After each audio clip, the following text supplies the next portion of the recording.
তুমি কি জানো আজকের সেই সবচেয়ে জনপ্রিয় সফট ড্রিঙ্কস কোকা কোলা তৈরি হয়েছিল মূলত একটা ওষুধ হিসেবে। আমরা ফ্রিজ থেকে এখন কোক বের করি এবং খেয়ে রিল্যাক্স ফিল করি এবং ভাইবটাই অন্যরকম। কিন্তু কিভাবে একজন ফার্মাটিস্টের তৈরি করা একটা ওষুধ এত বড় একটা জনপ্রিয় কোম্পানি বা ব্র্যান্ডে পরিণত হলো, চলো আজকে সেই গল্পটাই তোমাদের বলি।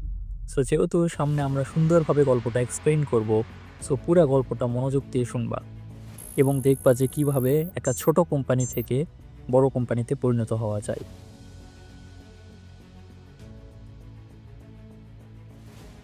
সালটা তখন 1886 সাল এবং জন স্টিট পেম্বারটন নামে একজন ফার্মাটিস্ট করলেন কি, তিনি কোকা পাতা এবং কোলা বাদাম দিয়ে মিশ্রিত করে একটা ওয়াইন তৈরি করলেন, যেটার নাম রাখলেন কোকা ওয়াইন। কিন্তু বুঝতেই তো পারছেন, ওয়াইন একটা খারাপ জিনিস। সো তৎকালীন মার্কিন সরকার সঙ্গে সঙ্গে সেটাকে নিষিদ্ধ ঘোষণা করে, অর্থাৎ ব্যান করে। সো পেম্বারটন করলেন কি, সঙ্গে সঙ্গে সেটাকে বাদ দিলেন এবং দিয়ে কোকা কোলার একটা নতুন সংস্করণ আনলেন, যেটার নাম রাখলেন কোকা কোলা। এবং এই যে সুন্দর নামটা আমরা শুনতে পাই কোকা কোলা, এটা কিন্তু তার হিসাব রক্ষক ফ্রাঙ্ক রবিনসন নামে একজন ব্যক্তি রেখেছিলেন। আমরা যে কোকা কোলার স্পেশাল ডিজাইনটাও দেখতে পাই, সেটাও কিন্তু তিনি তৈরি করেছিলেন, যেটা আজকে পুরো বিশ্ব পরিচিত এবং সবাই যেটা দেখে কোকা কোলাকে চিনতে পেরেছে। এবং শুরুর দিকে পেম্বারটন নিজে 1 গ্লাস করে বিক্রি করতেন এবং গ্লাস প্রতি 5 সেন্ট টাকা রেখেছিলেন এবং দিনে খুব বেশি না, মাত্র 9 গ্লাস করে বিক্রি হতো। কিন্তু দুর্ভাগ্যের বিষয়, তার এই বিক্রি খুব বেশি দিন স্থায়ী হয়নি। 1888 সালে তিনি মারা যান এবং তিনি মূলত এটা বিক্রি করতেন আটলান্টার জ্যাকবস ফার্মেসিতে। এবং তিনি যখন মারা যান, তার এই ফর্মুলাটা একজন কিনে নেয়। যিনি এই ফর্মুলাটা কিনে নিয়েছিলেন তার নাম হচ্ছে আশা ক্যান্ডলার। তিনি একজন খুব মার্কেটিং জিনিয়াস পারসন।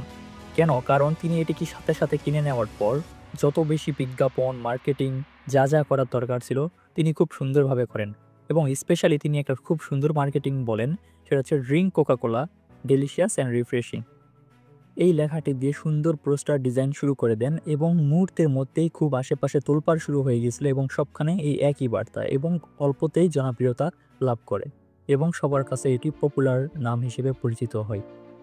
1899 সালে কোকা কোলা কেবল সোডা ফাউন্টেনে বিক্রি হতো এবং যদিও তিনি পরবর্তীতে আরও 2 জন উদ্যোক্তাকে দায়িত্ব দিয়েছিলেন যে তারা অল্প মূল্যে সেটিকে বিক্রি করবে, কিন্তু কোকা কোলা ততক্ষণে এত বেশি জনপ্রিয় হয়ে গিয়েছিল যে মানুষের ঘরে ঘরে, গ্রামে, শহরে, এমনকি যুদ্ধের ময়দানে পর্যন্ত পৌঁছে যেত। এবং দ্বিতীয় বিশ্বযুদ্ধের পর হয়েছিল কি, যে আমেরিকার সৈনিকদের প্রতিদিন কোকের যোগান দেওয়ার জন্য প্রায় কোটি কোটি কোকের বোতল সরবরাহ করা হতো। এবং আপনি হয়তো এই বিষয়টা জানেন যে আমেরিকান যে সৈন্য, তারা বর্তমানে পৃথিবীর অধিকাংশ জায়গায়, এশিয়া, ইউরোপ ইত্যাদি মহাদেশে তাদের ক্যাম্প রয়েছে।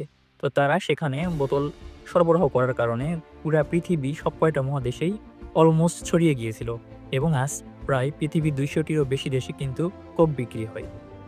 এবং যেটি শুরুর দিকে মাত্র 9 গ্লাস করে বিক্রি হতো, আজ সেটি প্রতিদিন 1.9 বিলিয়ন, অলমোস্ট 2 বিলিয়নের কাছাকাছি কোক বিক্রি হয়। এমনকি পৃথিবীতে যতগুলো সিগারেট রেসিপি রয়েছে, তার মধ্যে কোকা কোলাকে একটা সিগারেট রেসিপি হিসেবে ধরা হয়, কারণ এটির এখনও সিগারেট রেসিপি হিসেবে রাখা হয়েছে, কেউ এটিকে জানতে পারেনি। অধিকাংশ মানুষ কোকা কোলাকে এখনও একটা ওষুধ নাম হিসেবে জানেন, কারণ এটির নাম শুনতে অনেকটা ওষুধের মতো একটা ফিল আসে। এবং সত্যি বলতে কি, শুরুর দিকে কিন্তু এটা একটা মাথা ব্যথা এবং ক্লান্তি দূর করার ওষুধ হিসেবেই তৈরি হয়, মূলত একটা সিরাপ হিসেবে। তবে কোকা কোলার ইতিহাসে একটা পতনের গল্প ছিল, সেটা হচ্ছে 1985 সালে কোকা কোলা তার নিউ কোক এখন নতুন একটা রেসিপি আনে, যেটা মানুষজন খুবই রেগে যায় এবং পরবর্তীতে তারা সেটি ক্যান্সেল করে দিয়ে তাদের যে ক্লাসিক্যাল কোক ছিল সেটার উপরই আবার বেশি মনোযোগ দেয়। এবং বর্তমানে কোকা কোলা জাস্ট একটা পানীয় না, এটা একটা ট্রেডিশন বা ঐতিহ্য হিসেবে পরিচিতি লাভ করেছে। সো আপনারা যারা যারা কোকের ইতিহাসটা জানতেন না, আশা করি কোকের ইতিহাসটা অল্প হলেও আপনাদেরকে বোঝাতে পেরেছি। এবং যদি ভিডিওটি ভালো লাগে এবং এরকম গল্প আপনি শুনতে পছন্দ করেন ইতিহাস ঐতিহ্য সম্পর্কে বা ফ্যাক্ট ভিডিও, তাহলে আমার চ্যানেলটিকে সাবস্ক্রাইব করবেন এবং নতুন চ্যানেলের পাশে থাকবেন। ধন্যবাদ। আর যতক্ষণ পর্যন্ত কোনো নতুন ভিডিও আসতেছে না, ততক্ষণ পর্যন্ত স্টে কুল উইথ কোক।